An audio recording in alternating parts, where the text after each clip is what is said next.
La Direction générale de l'énergie, Côte d'Ivoire Énergie, la compagnie ivoirienne d'électricité, 3 acteurs clés du secteur de l'électricité en Côte d'Ivoire face à la Confédération générale des entreprises de Côte d'Ivoire ce mercredi 16 juin 2021. C'est un rendez-vous initié par la Commission Énergie, Qualité, Hygiène, Sécurité et Environnement du patronat ivoirien. Au menu des échanges, le rationnement lié à la crise de l'électricité en Côte d'Ivoire. Enclenchée depuis avril 2021, cette option offre un début de solution, mais aussi des désagréments pour les entreprises.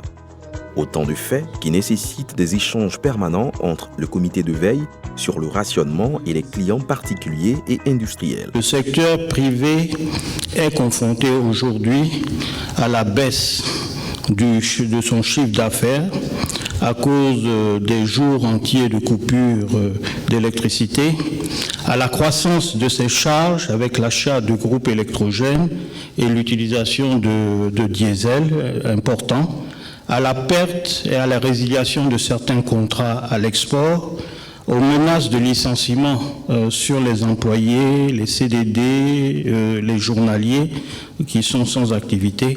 Et puis on constate aussi des hausses des prix de plusieurs produits et des matières premières sur le marché local. Au niveau de l'État, nous pouvons noter la baisse des entrées fiscales et douanières. Cette situation n'est pas sans conséquence sur la compétitivité de nos entreprises, qu'elles soient petites ou grandes, voire leur disparition. Pour ne pas arriver à cette éventualité de disparition, le secteur est à la tâche, notamment l'exploitant. Un engagement matérialisé par un allègement du plan de rationnement. Et c'est Amadou Bakayoko, directeur général de la CIE, qui, le premier, au pupitre, a parlé aux chefs d'entreprise sur les thématiques plan de rationnement, situation au 16 juin et perspectives en juillet, et perspectives d'évolution de l'action clientèle. Intervention d'importance au vu du nombre de clients industriels de la CIE, estimé à 6229 en 2021. Nous entamons maintenant le cycle 3. Donc cette phase 3, qui commence maintenant, va se poursuivre au début du mois de juillet, va permettre d'avoir une augmentation du nombre d'heures. Donc on va passer de 64 à 96 heures. Donc c'est quand même une évolution significative, donc de 50% du volume d'heures mises à disposition, avec un fonctionnement en continu de 72 heures, donc pour les groupes du cycle long, suivi d'un effacement de plusieurs jours, et ils ont à nouveau 24 heures le dimanche pour fonctionner. Donc ça fait 96 heures pour ces industriels-là. Ensuite, pour les autres industriels, donc on a un principe de fonctionnement alterné de 16 heures, et ils s'effacent à la pointe, puisqu'ils sont dits en cycle court. Donc sur cela, on est en train de réaménager pour pouvoir intégrer le fonctionnement de 96 heures. Pour rassurer davantage les 88 chefs d'entreprise présents à cette session d'échange, le directeur général de l'énergie, Sabati Cissé, a présenté la politique et la stratégie du secteur de l'électricité de 2020 à 2030. Une action bâtie essentiellement autour de 4 axes. Une politique énergétique qui s'articule autour de 4 axes. Le tout premier axe, c'est donc sécuriser et fiabiliser l'approvisionnement de l'énergie électrique. Donc c'est la sécurité et la fiabilisation donc de l'approvisionnement. Le second axe qu'on a retenu, c'est l'amélioration de l'accès à l'électricité. Le troisième axe, c'est les préoccupations environnementales. Donc c'est ça qui va toucher les questions d'énergie renouvelable, qui va toucher la maîtrise d'énergie. Et le dernier axe, c'est continuer nos relations dans la sous-région, c'est être le hub, donc développer les interconnexions. Cette politique est traduite en actes sur le terrain vérifiables via des indicateurs clés. On est parti de 2011 avec 1391 MW d'installés. En 2020, on était à 2229 MW. Le plus important, c'est qu'en 2030, en tout cas dans ce qu'on avait planifié, c'était d'arriver à plus de 4000 MW. Donc le chiffre est là. Donc vous voyez, on a fait le même exercice pour plusieurs indicateurs, mais le prochain où je vais m'arrêter, c'est peut-être... je prends le 8 par exemple, c'est les postes haute tension. Vous voyez, on est parti de 45 postes sources. En 2020, on était à 66. En 2020, on était à 66.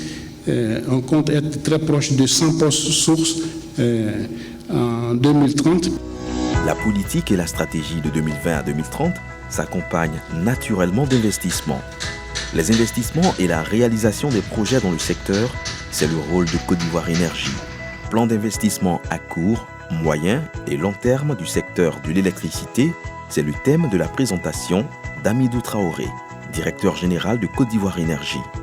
Des actions estimées à 11 000 milliards de francs CFA qui permettront d'éviter les crises. Il y a un ensemble de projets pour l'amélioration de la qualité, aussi bien le passage en souterrain des réseaux, aussi bien dans les extensions de réseaux dans tous les quartiers, aussi bien dans la sécurisation des départs. Il y a les départs qui étaient en antenne qu'on est en train de sécuriser, et également le remplacement de câbles.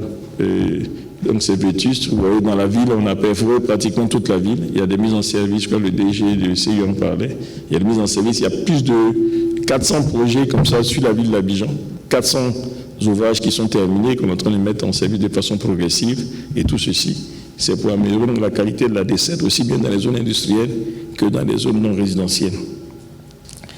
Pareil, donc à l'intérieur, il y a déjà eu un projet de renforcement donc des extensions d'anti-chef-lieu. Ça, donc, il est achevé. On a lancé aujourd'hui le projet de renforcement, donc tout ce qui est extension dans tout chef-lieu de région. C'est en cours. Et puis, on va lancer donc un nouveau projet aussi dans les 10 chefs-lieux de non-région qui donc restent. Les présentations ont été suivies d'échanges sans langue de bois entre les acteurs du secteur électricité et les chefs d'entreprise présents physiquement et d'autres en ligne. De ces échanges, il faut retenir entre autres des préoccupations relatives à l'autoproduction via l'énergie solaire. À cela, les speakers ont évoqué la possibilité pour les entreprises d'autoproduire leur électricité, mais seulement sur autorisation et avec un encadrement réglementaire. L'État de Côte d'Ivoire est à la tâche. Voilà ce qu'ont voulu faire entendre les 3 acteurs du secteur de l'électricité. À 2020, ce sont au total 6 781 localités qui ont accès à l'électricité dans le pays, le taux de couverture national estimé à 80%, pendant que le taux d'accès a atteint en 2020 les 98%. Des chiffres rassurants et qui suscitent beaucoup d'optimisme. Ce qui a été fait en 10 ans, c'est 60% d'accroissement du parc. Il y a une croissance très importante aujourd'hui de l'économie ivoirienne. Il y a un développement industriel qui est important. Il y a aussi des grands projets de raccordement de toute la Côte d'Ivoire. Nous allons être le premier pays d'Afrique subsaharienne à avoir l'électrification totale. Le premier pays. Aujourd'hui, nous sommes à 80%. Avant 2025, tous les villages de Côte d'Ivoire seront électrifiés. Le premier pays. Cette session d'échange entre les acteurs majeurs du secteur de l'électricité et le patronat ivoirien est la 5e du genre.